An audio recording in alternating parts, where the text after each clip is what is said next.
Morning, folks. My name is Kurt Hitzemann, County Court Judge here in Hernando County. You folks are here for your first appearance. Purpose of the first appearance is that you may be informed of the charges against you. I'll determine if there's probable cause for those charges.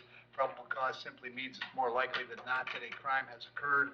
More likely than not, you're the person who committed that crime. Of course, as you stand before me this morning, I presume that you're innocent of these allegations. That presumption of innocence will stay with you through every stage of the proceedings, unless and until the state attorney's office is able to prove the charges against you beyond and to the exclusion of a reasonable doubt. We'll set your conditions of pretrial release today. That is your bail or your bond. In most cases, you got a bond set already pursuant to the bond schedule here in the 5th Judicial Circuit of the warrant which led to your arrest. I'll determine if that bond is to be raised or lowered or left the same, whether there'll be additional conditions of pretrial release placed upon you.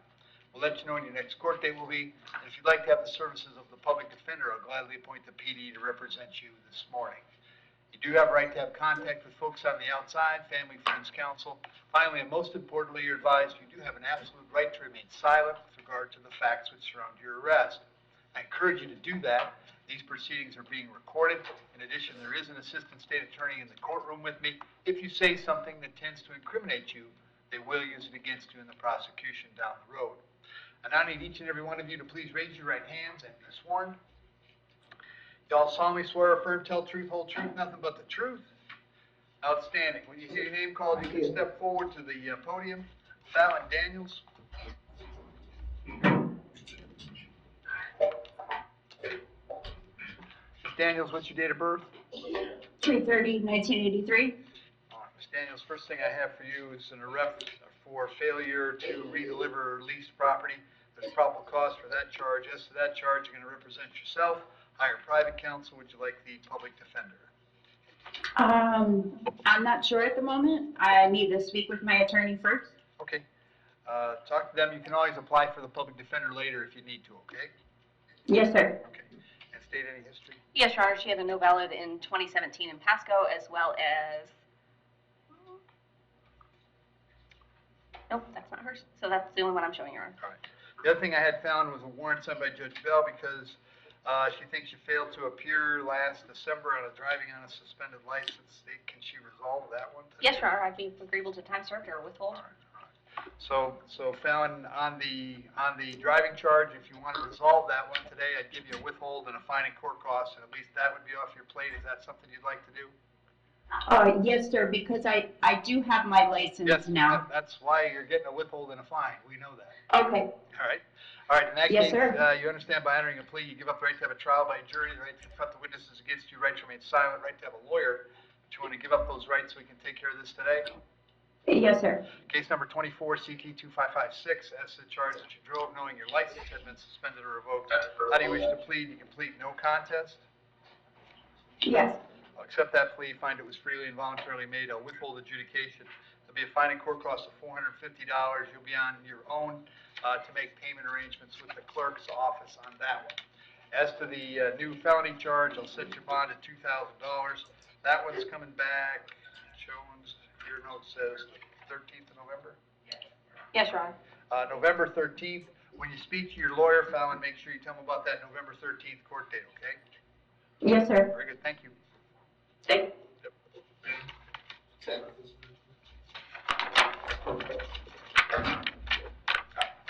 Alonda Robinson. Did you say this one was okay too? Oh, yes. Yes, Adjudication. Good morning, Your yes, Honor. on this one. Alonda, how are you today? Good, how about yourself? Pretty good. What's your date of birth? 12/4/1978. All right, Alonda, the charge here is unlawful use of a driver's license it's actually under 322.30. There's probable cause for that. State attorney says if you'd like to resolve that today, you can plead no contest. If you did, I'd adjudicate you guilty, assess a fine and court cost of $450, and this is over right now. Is that something you'd like to do? I'm not understanding what you're saying because I'm not guilty of anything. Yes, you are. You're guilty of having a driver's license from South Carolina while your driving privilege in Florida is suspended. That's a violation of Florida Statute 322.30. Okay? If you want to resolve it today, you sure can. If you want to get a lawyer and post a bond, you sure can do that. I think I need a lawyer. Okay? I'll appoint the public defender. I'll set your bond at $500. You can be back. Actually, Your Honor, she has substantial history, if you'd like Oh, me to yeah, tell you go about ahead. it, including that she has an open PASCO case for fleeing to Oh. elude, Your Honor, Oh. from 2023. She also has a battery, resisting with violence 2022, another resisting without violence, both of those 2020. No, the case you're talking about is still open in Newport Richie. That 2023 case Oh, is yes, still open, Yeah. and That's what I said. those got nully prelude. So I'm still going to court, fighting 2.5 years for those tickets that you're talking about. Alana, the fact that you have open criminal cases is not a good thing. That's not a positive thing. So you've interrupted to tell me that I'm sorry, you have sorry open about that, criminal sir. cases in multiple counties. And so we'd all be happier if you were back in South Carolina where you have a valid driver's license, but you're going to be here and you're going to commit crimes apparently. So you're not helping your case, as is usually the issue at first appearance. So remaining silent might be the thing for you to do. Okay? Yes, sir. Your Honor, resisting without violence 2020, and also a battery from 2005. She has substantial out-of-state history, Your Honor. Let's see there. What does that have to do with me and my license? It has everything to do with it because I set bond based on your connections to my community, your criminal history, and the likelihood that you might reoffend while out on bond, which, because you've just done that, is quite high. Reckless driving 2010, a simple assault in 2010, and then she has more pages. What does that have to do with my license?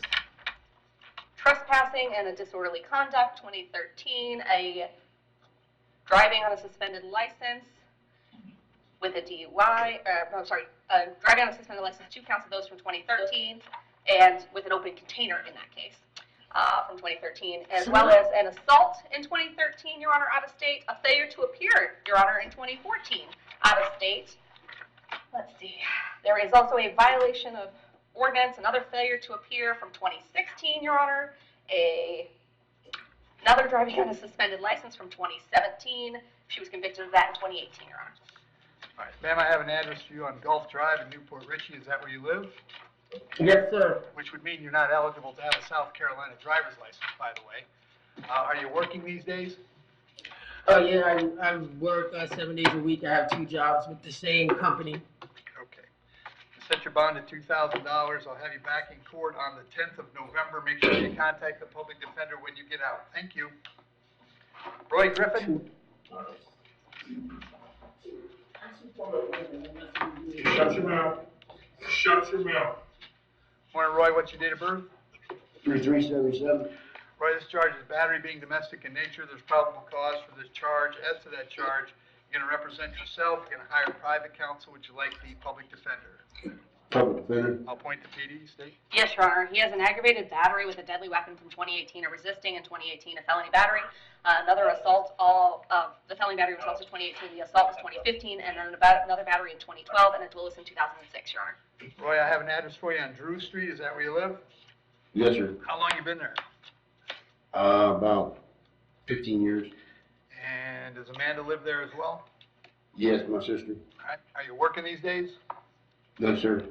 How long has it been since you worked? It's been over 1.5 years since I worked. Got in a bad car accident. I'm going to set your bond at $2,500. Condition of that bond is while the charge is pending, you'll have no contact with Amanda.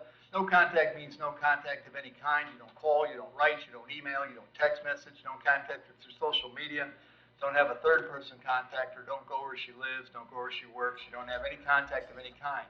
Any way that you might imagine contacting her, I forbid you to do that. If you have contact and we find out about it, your bond can be revoked and you can be held without bond until the charges are resolved. It means no contact even if she wants to contact. So if you answer your phone and hear her voice, you should hang up. If you're out and about and see her, you should turn around and run the other way.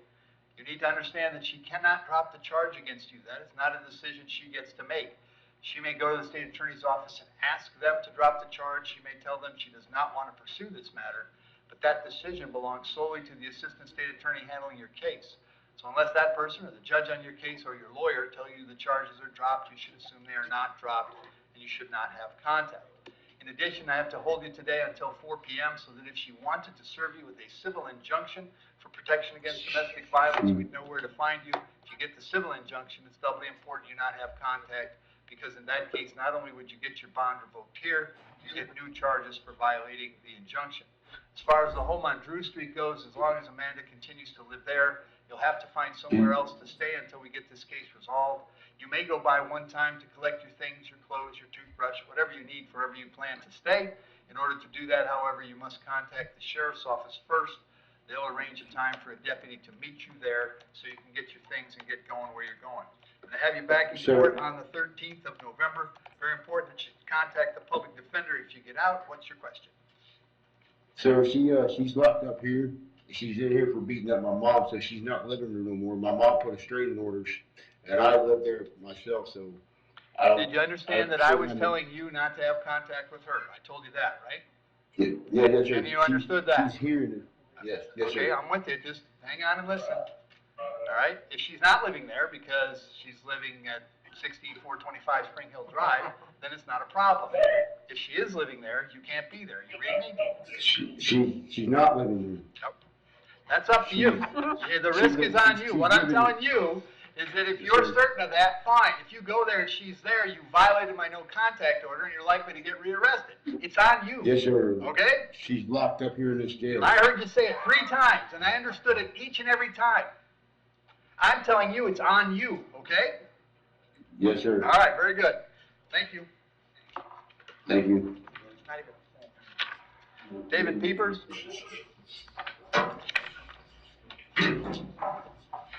Morning, David. Date of birth? 6/18/83. David, I got 5 charges today. I've got possession of methamphetamine, tampering, possession of marijuana, possession of drug paraphernalia, and driving on a suspended license. There's probable cause for those charges. As to those charges, you want to represent yourself. You're going to hire private counsel. Would you like the public defender? I'll appoint the PD. State. Yes, Your Honor, felony petty theft in 2016, resisting a merchant, paraphernalia, and a duelist, all in 2016. In 2014, a grand theft and carrying concealed weapon, as well as a duelist, and a possession of paraphernalia, as well as in 2013, a paraphernalia and a duelist, and resisting without violence in 2010, another duelist in 2008, another petty theft in 2007, a criminal, nope, that criminal should have dropped. No valid driver's license in 2002. If you want me to go on, I can. We're back to 2002. David, I have an address for you on Irving Street in Spring Hill. Is that where you live? Yes, sir. How long you been there? 25 years. You working these days? Here and there. I'll leave the bond for the affidavit. It's $2,000 on the 2 felonies and $1,000 on the misdemeanors. That's a total of $7,000. I'll have you back in court on November 13th. Make sure you go see the PD if you get out, all right? Thank you. Thank you. Giovanni Trent? Yes, sir. Morning, Mr. Trent. Date of birth? 3/20/1988, sir. Mr. Trent, you're here on a warrant that I signed. I found probable cause for an improper exhibit. As to that charge, you want to represent yourself. You're going to hire private counsel. Would you like the public defender? I prefer to represent myself. Very good. State any history. Your Honor, he has lots of juvie history, but it's all from 2004 and 2005. So. Okay. Giovanni, I have an address for you on Hodge Road in Brooksville. Is that where you live? Yes, sir. How long On my you own been there? trailer, sir. What's that? How long have I been there? Yeah.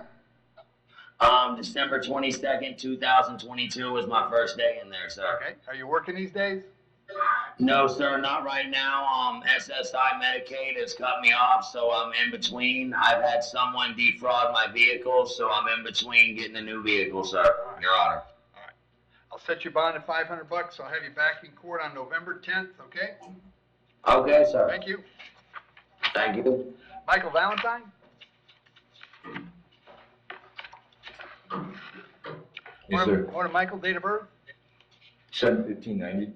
Michael, I have a warrant for you out of Pasco County. Looks like a failed to appear on a trespass. The judge that issued that warrant set your bond at $1,513. I have no ability to change that bond. If you can post the bond, you can take yourself down to Newport Richey, find out when they want you in court. If you're unable to post that bond, I'll give Pasco County 5 days to come and get you. Never takes 5 days with Pasco. But if for some strange reason you were still here in 5, they'd bring you back to see me and I'd find out what the holdup is, all right? Yes, Go could ahead. you tell me like the residence or whatever I'm saying a trespass from? Can you tell That's me? served the 68 days on 60-day maximum sentence back in January. That's my trespass I've ever had.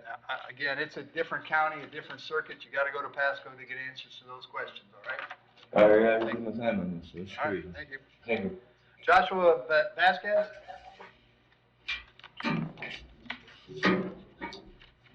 Morning, Josh, date of birth?